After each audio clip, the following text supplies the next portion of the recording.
深夜，有人给我发来一条定位消息，我被吓得定在了原地，因为这个手机是我捡来的，而那个定位信息正是我所在的小区。这个手机捡到的时候就没有锁屏，我原本想要联系失主，可发现他的手机上却没有存任何号码，没办法，我只好等他来电。回家后，手机立刻响了起来，是原手机好友发来的消息，打开一看，竟然是我家的定位。这消息太诡异了，给我发定位信息是什么意思？我点开那人的头像，却只是一片漆黑，名字也是一堆乱码，并且一条朋友圈也没有。我感觉有点心慌，紧接着我又收到了他发给我的图片，我瞪大眼睛，图片正是我住的小区。难道现在发消息的人就站在小区门口？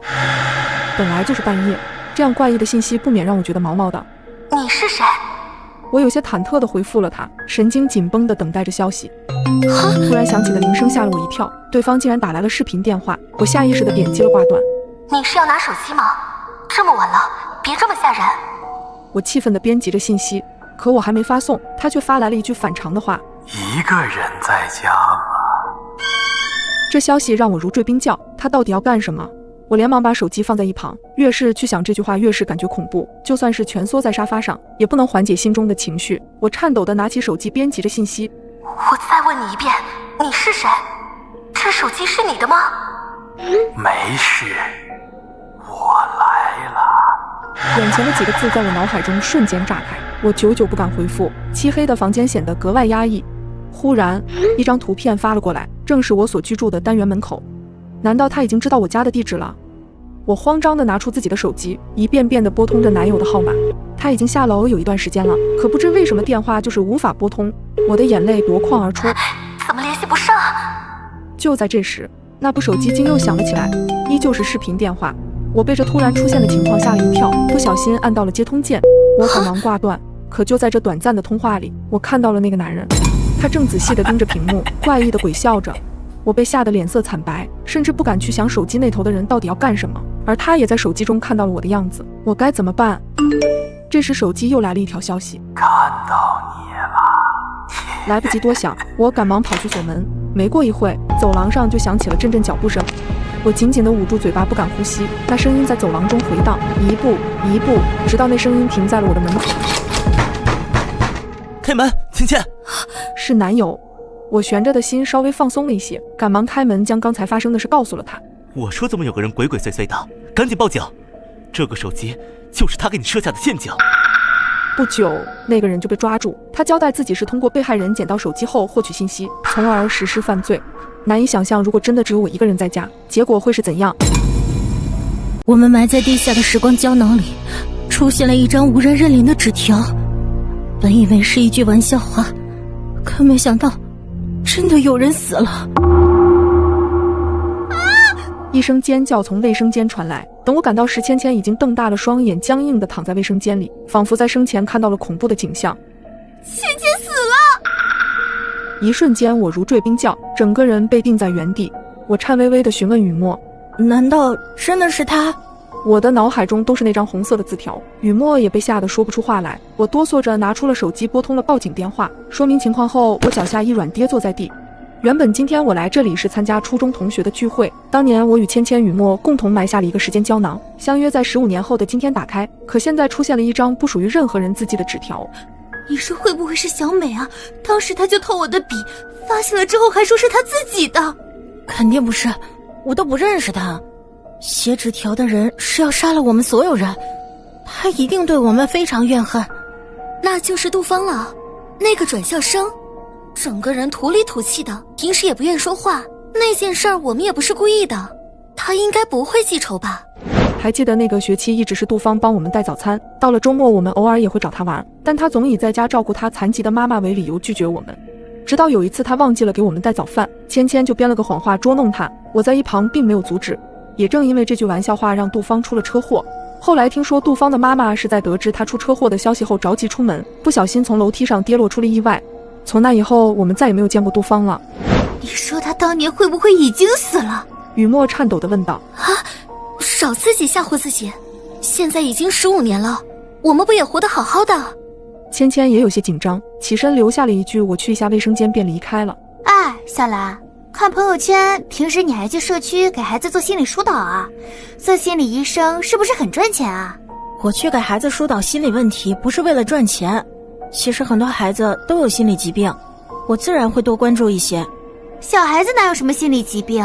你想出名赚钱，还说这么多场面话。你不觉得我们上学的时候就做了很多伤害别人的事吗？那些事很有可能会给别人造成一辈子的影响。得了吧，当年怎么没看出来你这么善解人意啊？现在倒是装起好人了。雨墨的话让我感觉心中无比的愧疚，我十分的后悔当时我没有及时站出来。我们那时候所谓的玩笑就是对杜芳的伤害，所以我才想让更多的孩子不要成为当年的我们，这也是我成为心理医生的原因。我不可置信地看着倒在面前的芊芊，曾经的挚友就这样躺在我的面前，一种莫名的恐惧萦绕在我的心头。一定是他说了会在15年后来杀我们。雨墨惊恐地看向四周，跪伏在地上，嘴里喃喃道：不要杀我，不要杀我，我现在好不容易出名了，我可不想死。看着他惊吓过度的样子，仿佛杜芳就在我们的身边。突然传来的声响让我感到紧张，雨墨也停下了手中的动作，空气在这一瞬间凝结，仿佛门背后有一双凶狠的眼睛正在瞪着我们。警察，开门！我顿时松了一口气，随后警察对现场进行了简单的排查。死者死于心脏病突发，我们还在他的包里发现了治疗心脏病的药。经过我们的初步判定，死者是因为没有及时用药导致并发身亡。现在登记一下，如果有什么情况，我们会通知你们到局里协助调查。警察离开后，雨墨叹了一口气，他着急地收拾着东西，连招呼都没打就慌张地离开。看着他慌不择路的样子，我只感到一阵恶心。他和上学时一样，从来没认识到自己的错误。我看着雨墨坐上了出租车离开，慢慢地点燃了手中的纸条。我们15年之后打开它，一起看看我们都埋下了什么。杜芳，按照约定，我让他们看到了那张你写的纸条。师傅，假如上学的时候有一个同学跟你开了一个玩笑，可这个玩笑却毁了你的一生，现在那个同学知道自己错了，向你道歉，你说你会原谅他吗？如果是你，你会原谅吗？我感觉当时差点就没命了。事情的起因是因为我点了一份外卖，那天我和往常一样在总吃的那家外卖店下了单，随后便窝在沙发上一边刷着手机一边等着外卖。大约过了半个多小时，门外便响起了敲门声。外卖。因为实在太饿了，我迫不及待地起身去开门，把门缓缓打开了一条缝，透过门缝看到一个身穿红色衣服的外卖员，他的目光落在我身上，然后就赶紧挪开。那一瞬间让人感觉挺不舒服的。您好，您的外卖。他透过门缝把餐递了过来，我小声地说了句谢谢后便接过了外卖，随手就关上了门。在检查完外卖小票和封口贴后，便开始聚精会神地拆着包装。然而就在这会儿，敲门声又突然响了起来，因为没啥心理准备，就被吓得一个机灵。随后我不悦地大声喊道：谁呀？不好意思啊，刚刚有一瓶赠送的饮料忘记给你了。听到还是刚才那个外卖员的声音，我也微微松了口气。来了。门再次被我打开了一条缝，接过了饮料。然而就在我接过的瞬间，手上传来的感觉让我明显意识到重量的异常。我又仔细看下了瓶口，明显是已经被人开过的痕迹。我顿时起了警觉之心，第一时间我就想赶紧把门关上。可就在这时，一股强劲的力道从手上传来，我还来不及反应的时候，一个人影也瞬间闪了出来。我惊慌的如同冷水浇身，本能的大喊起来：你干嘛？别过来！我大声的呵斥着，想借此把他吓走，可他对我的话充耳不闻，依旧蛮横的想冲进屋子。救命啊！救命啊！我大声的冲着楼道外喊着，希望能引起周围邻居的注意，泪水溢满了眼眶。此时的我害怕极了，由于力量的悬殊，我眼睁睁看着他闯了进来，随后又看到他从身后掏出了一把刀。我咽了咽口水，慢慢往后退着。你想干什么？要钱还是什么？我颤抖着冲他大喊。一阵轻笑声传来，面前的门正在缓缓关上，我瞬间如坠冰窖，门如果被彻底关上我就死定了。然而就在此时，你在干什么？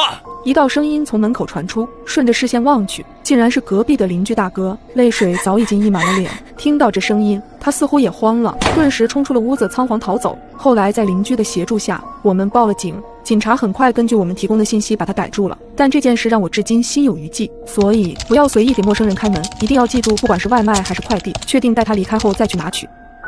我居然亲眼目睹了一场凶杀案，一个男人手握棍子对倒地的女人一下下砸去。我害怕地蹲下来，慌乱下碰翻了旁边的花盆，闹出了很大的动静。凶手突然停下手里的动作，凶狠地看向我，下一秒，一颗石子打在阳台的玻璃上。完了，这是要被发现了吗？额头瞬间冒出一层冷汗。我小心翼翼从阳台挪动到门后面，就在我准备打开手机报警的时候，忽然身后传来玻璃碎裂的声音，又一个小石头从外面打碎了阳台的玻璃，血一下涌上我大脑。一个可怕的想法浮在我脑海里，凶手或许在试探，也在确认这到底有没有目击证人。若此刻我起身的话，一定会暴露自己。可就在此时，我再次听到石头敲碎玻璃的声音，只是这个声音来自我楼下的邻居。难道目睹凶杀案的不止我一人？我躲在门帘后悄悄站起身，微微往阳台方向看去，却发现凶手已经不见踪迹。他去哪了？该不会潜入这栋楼了吧？这个念头让我害怕的直吞口水。我一直趴在猫眼上窥视门外的情况，握着水果刀的手心上全是冷汗。昏暗的走廊空无一人，我握着门把手一直守到天亮，平安无事。一夜未睡的我精神依旧高度紧张。此时楼下传来警鸣声音，我跑到阳台望去，楼下已经被警戒线围起来。我走到楼下，隐在人群中，看着警戒线里的勘察人员在现场取证。真是造孽呀！谁这么残忍呐？周围的吃瓜群众议论纷纷。在人群中，我忽然看见一个戴着鸭舌帽的黑衣男子沉默地看着女孩尸体，他的身形像极了昨晚的凶手，而他前面站着几个制服大叔，只要我大喊一声，他就能被抓住。凶手在犯案后都会回到案发现场，看看自己是否有疏漏。他压低帽檐，藏在人群中，看着近在咫尺的凶手。我选择站在原地一动不动，直到他悄然离去。比起见义勇为，我选择自保。一个刑警循例盘问楼里的居民，我看见住在我楼下的男子表情有些怪异，而他同样用难以言喻的眼神看着我。昨晚你有听见什么声音吗？没有。死者是不是住在你们这小区的？我搬过来没多久，不太清楚。刑警走后，邻居男子走到我身边，眼里都是不安。昨晚你也看见了是吗？我心里咯噔一下，眼睛四处乱瞄，寻找黑衣男身影，生怕邻居男的话被凶手听见。邻居男越发靠近，不依不饶地抓着我的手臂，嘴里重复着那句话：我听见楼上有玻璃破裂的声音，是你家吧？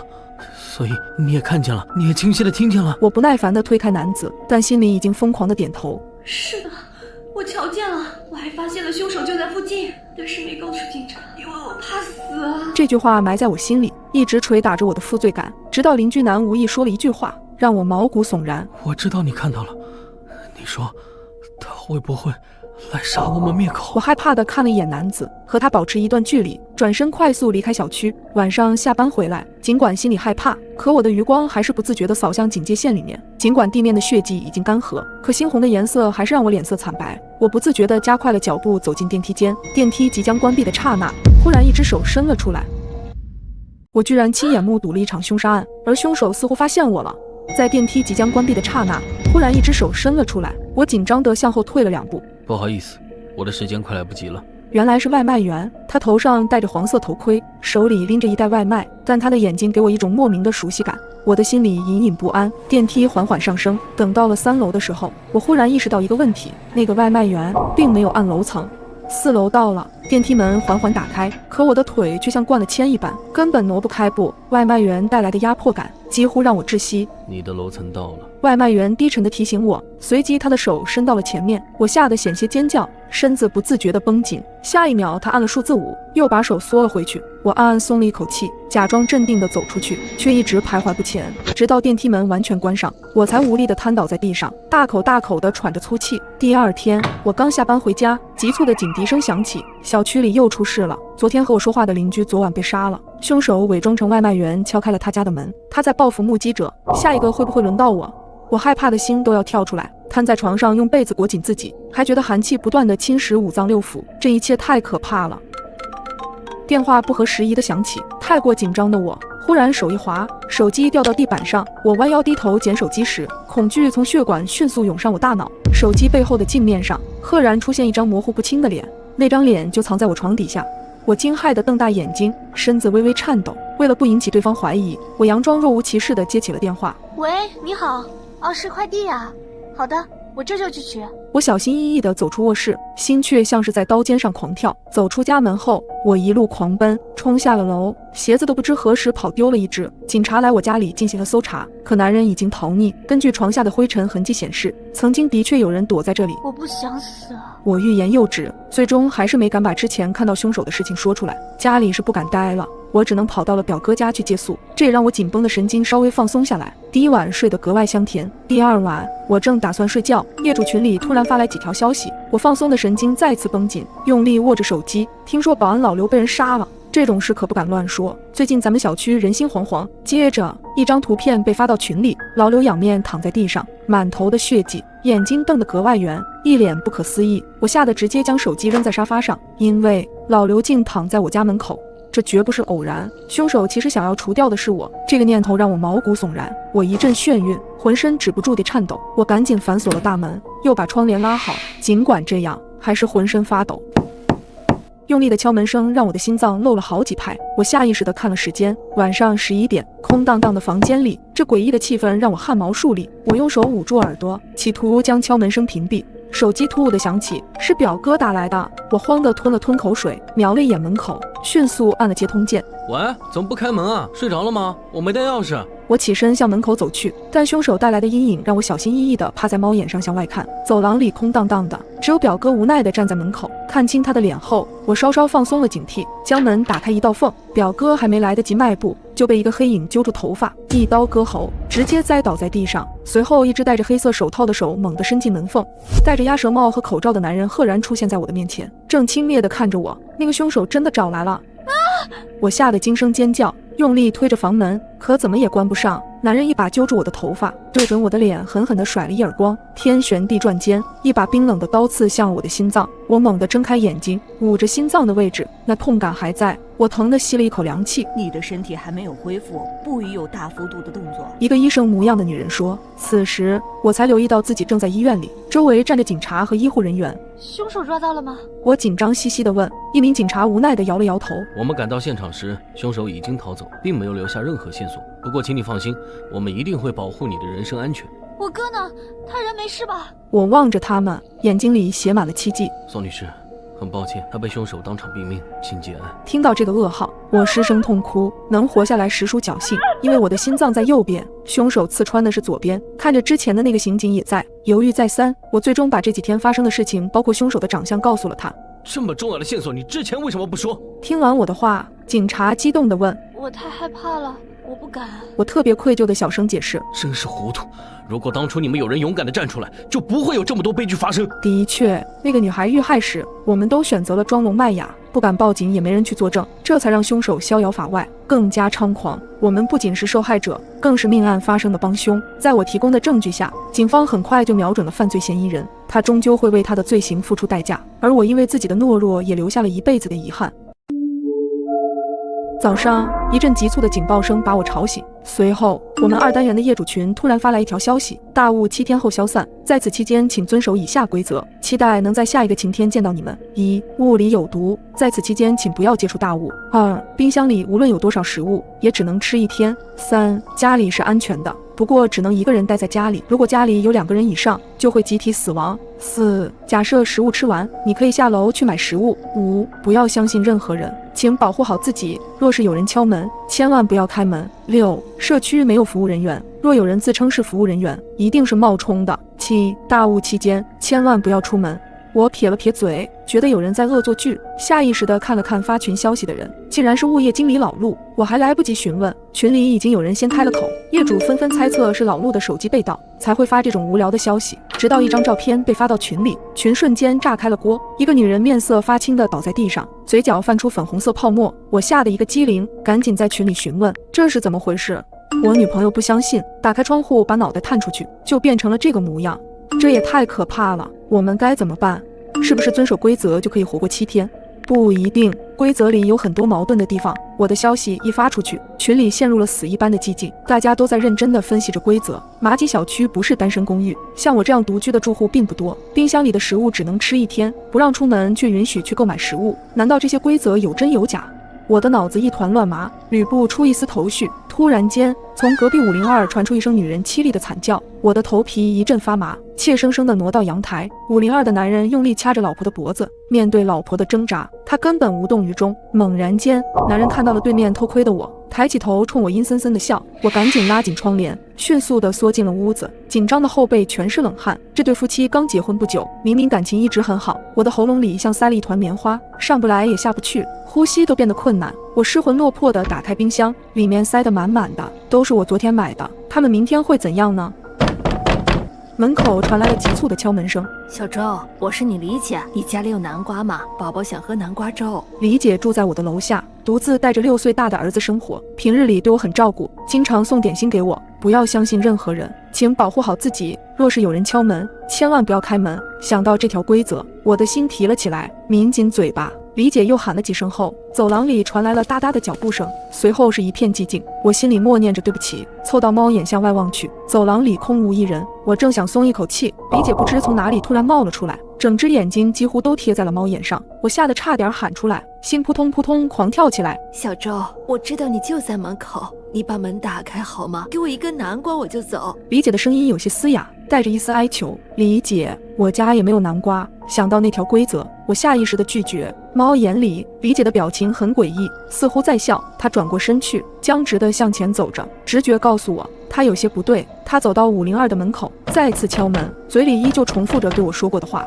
502迟迟没有动静，李姐变得有些暴躁，用脑袋一下又一下地撞击着门板。她仿佛感觉不到疼痛。谁呀？有病吧？502的男人暴躁的质问声响起，下一秒是吱呀的开门声。我在心里为他捏了一把冷汗，只听得一声惨叫，接下来安静的只能听到我的心跳。突然门砰的一声巨响，我吓得退出很远，两只手紧紧捂住耳朵。小周，开个门，给我个南瓜吧。我的脸色苍白如纸，已经难看到了极点。李姐，我真的没有南瓜，宝宝正在家里找你，他想你了。我艰难地开口，听到儿子的名字，李姐混沌的眼睛出现一丝光亮。宝宝在等我。她机械地转过身，僵硬地朝家的方向走去。没走几步，李姐突然一头栽在地上，没了声息。502的男人违反了第5条规则，他会死掉。可是李姐是什么原因呢？因为她出门了吗？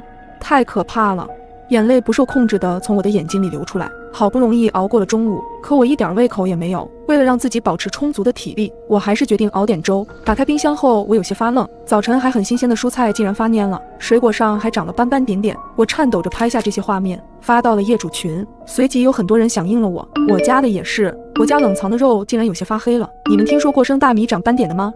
我正打算回复，群主突然给我们禁了言。叮咚一声，群主发来了新消息：亲爱的业主们，规则更新，家中不可以有尸体，否则会引来贪吃鬼。这条规则让我毛骨悚然。只听到窗外传来砰砰几声巨响，是重物落地的声音。我颤抖着手拉开窗帘，外面雾蒙蒙的一片，小区的绿化带上出现了很多横七竖八的尸体。冷汗瞬间打湿了我的衣服，迅速重新拉好窗帘，不停地拍着胸口。在生死面前，人果然都是自私的。我好庆幸自己是个单身狗。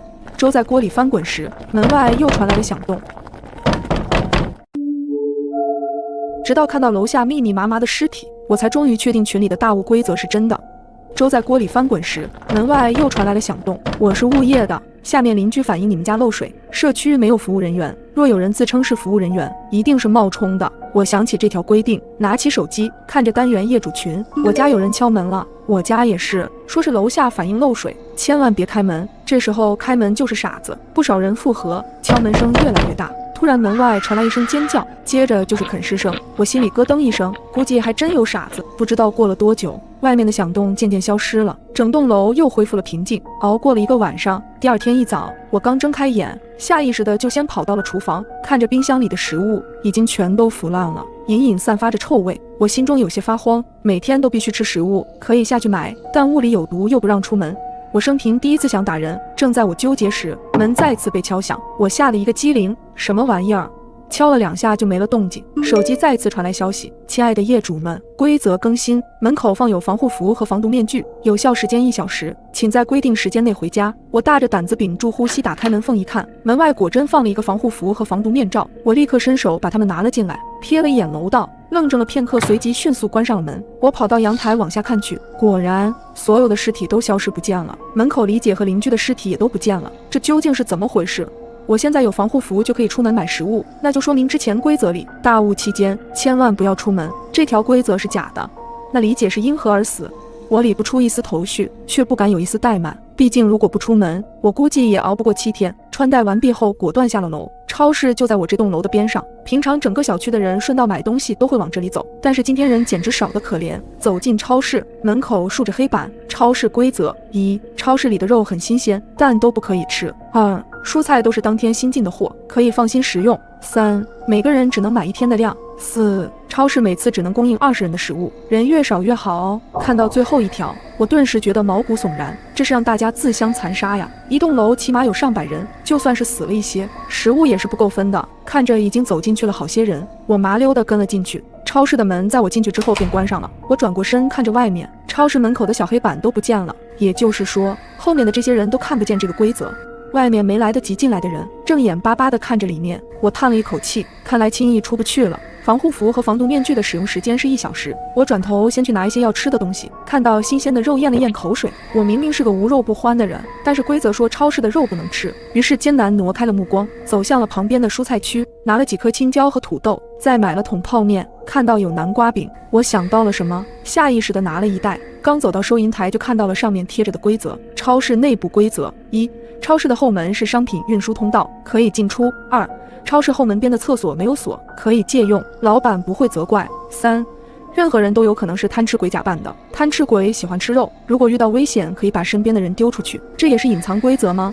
我望向了旁边站着的几人，他们都看完了规则，往后退了几步，相互之间保持了一些距离。我拿出手机拍了个照片，等安稳回去之后再慢慢分析。紧接着付完款，大家都很有默契，默不作声地往后门走去。出了门，瞬间朝家的方向跑，大家都穿的一样，只要把东西藏好。雾这么大，应该不会有人认得出来。还没走一会儿，就撞到一个瘦弱穿着白裙的姑娘，缩在椅子上。见我走来后，抬眸可怜兮兮的：“姐姐，我的东西被坏人抢走了，你能帮我吗？”她满眼含泪地看着我，不免让人生怜。但想到新规则，我憋住心里生出的同情心，忽视她的哀求，径直地从她旁边走了过去。她喊了半天，见我没理她，重新看向了后面的人，继续求救。我一口气直接跑回了楼道口，身后却突然传来了一阵若隐若现的惨叫声，我吓得一个哆嗦，赶紧按下电梯。刚进入电梯，却听到外面有脚步跑来的声音。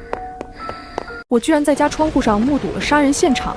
一个身穿雨衣的人左手高高举起刀，劈向倒在地上的人。凶手刚杀完人，刀还没有从尸体上拔出来，他就像是感应到了什么，宽大的帽檐下露出了一抹瘆人的微笑。我哆哆嗦嗦地拉上窗帘，试图拉开两个人的距离感，眼前的视线一下被遮挡住，脑子这时缓慢地转了过来。报警，我得报警！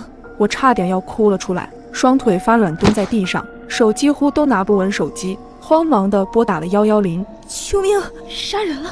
我脑子一片混乱，不知道要说什么。女士，别害怕，您的地址是哪儿？警察安慰我说：“马记公寓1号楼2单元804。”警察的声音让我安心一些，顺利报出了家庭住址。我又继续说：“我在窗口看见对面有个人杀人了，对面应该是4单元1栋6楼，而且他看见我了，他会不会继续杀了我？”我说着说着，心跳得越来越厉害。我知道我现在很恐惧，对死亡充满了深深的恐惧。好的，女士，我们马上就赶来，请你把家里面的门窗锁好，保护好自身安全，也请保持我们能顺利通话。我机械地连连答应。我踉踉跄跄地锁好了门窗，然后躲进了卧室的衣柜里。我还把灯给关了，装作家里面没有人。眼下周围一片黑暗，不过却让我安心了不少。我不停地看着时间，安静的空间里只能听到钟表时针转动的声音。短短几分钟，就像一个世纪那么漫长。突然间，门外响起了敲门声。女士，你在吗？我是警察。有人在大喊道：“警察！”太好了！我挣扎着从大衣柜里爬出来，揉了揉发麻的大腿，走到门口。我正打算开门时，敲门声再一次响起。你好，女士，把门打开一下，我是警察。只不过这个声音好像是敲的隔壁的门，我瞬间就意识到这个警察是假的。我心里一根弦被紧紧绷着，意识到那个杀人犯是来找我的。一想到这里，我忍不住的全身开始抖动。原来我这么怕死。等了一会，听见没有声音了，我扶着门一点点靠近猫眼，猛地一颗的眼球被无限放大。我看见你了！杀人犯突然开口，我死死咬住嘴唇，不让自己叫出来。他不紧不慢地扣着房门。女士，请问你在家吗？我是警察。是你报警的吗？最后一个字，他尾音无限延长，进入了我的耳里，好像是故意说给我听的。我开始不由得全身发麻，紧张的气息向我涌来，我该怎么办？指针的转动声，为什么指针的转动声这么大声？为什么我眼前漆黑的地方出现了一丝光亮？好刺眼！耳朵里响起声音：小姐，你现在感觉怎么样？眼前是一个穿着白大褂的男人，突然手上的酸痛感袭来，发现我的左手被靠在床上。你是谁？为什么靠着我？这里是哪儿？我下意识的想要挣脱。别乱动。白大褂的身后有人在说话，这个声音好耳熟，好像是那个杀人犯的声音。我害怕的朝那个方向望去，一个身穿制服的警察缓缓走来。女士，你昨天晚上报警说目睹有人杀人，经过警方的核实，发现真正的杀人凶手就是你。我是杀人凶手？绝不可能！我在窗前清晰的看到那个人的行凶全过程，他还是个左撇子。你看到的只是窗子上自己的倒影，你用右手拿刀将对方砍死了。旁边的医生解释着，我激动的大声辩解。昨天的一幕我看得真真切切，发生在我身上的细节我也记得清清楚楚，我怎么可能变成杀人犯？警方经过核实发现你患有精神分裂症，作案期间处于发病期。一瞬间，我大脑像是有什么东西炸开。你看到的只是窗子上自己的倒影，你用右手拿刀将对方砍死了。昨晚他们按我说的出了警，发现对面我说的楼层根本没有发生凶杀案。随后警察又来到了我的家，可是我却拒绝配合警察。一番焦灼后，他们只能强行入门，而我也在这时头疼欲裂，晕了过去。被害人也直挺挺地躺在地板上，早已经咽了气，凶器上只有我的指纹，地板上也全是我的血脚印，还搜索到了我杀人时所穿的衣服。怎么可能是这样？我几乎抓狂。那我杀了谁？这是我最不愿意面对的事情。是你老公。医生小心翼翼地看着我的脸，我再次崩溃，脑子里一团乱麻。我怎么会做出这种事？现场散落着很多治疗精神疾病的药物，我猜测应该是你老公想让你吃药，引起了你的反感。无法想象他当时该有多绝望，他最爱的女人将他推向了地狱，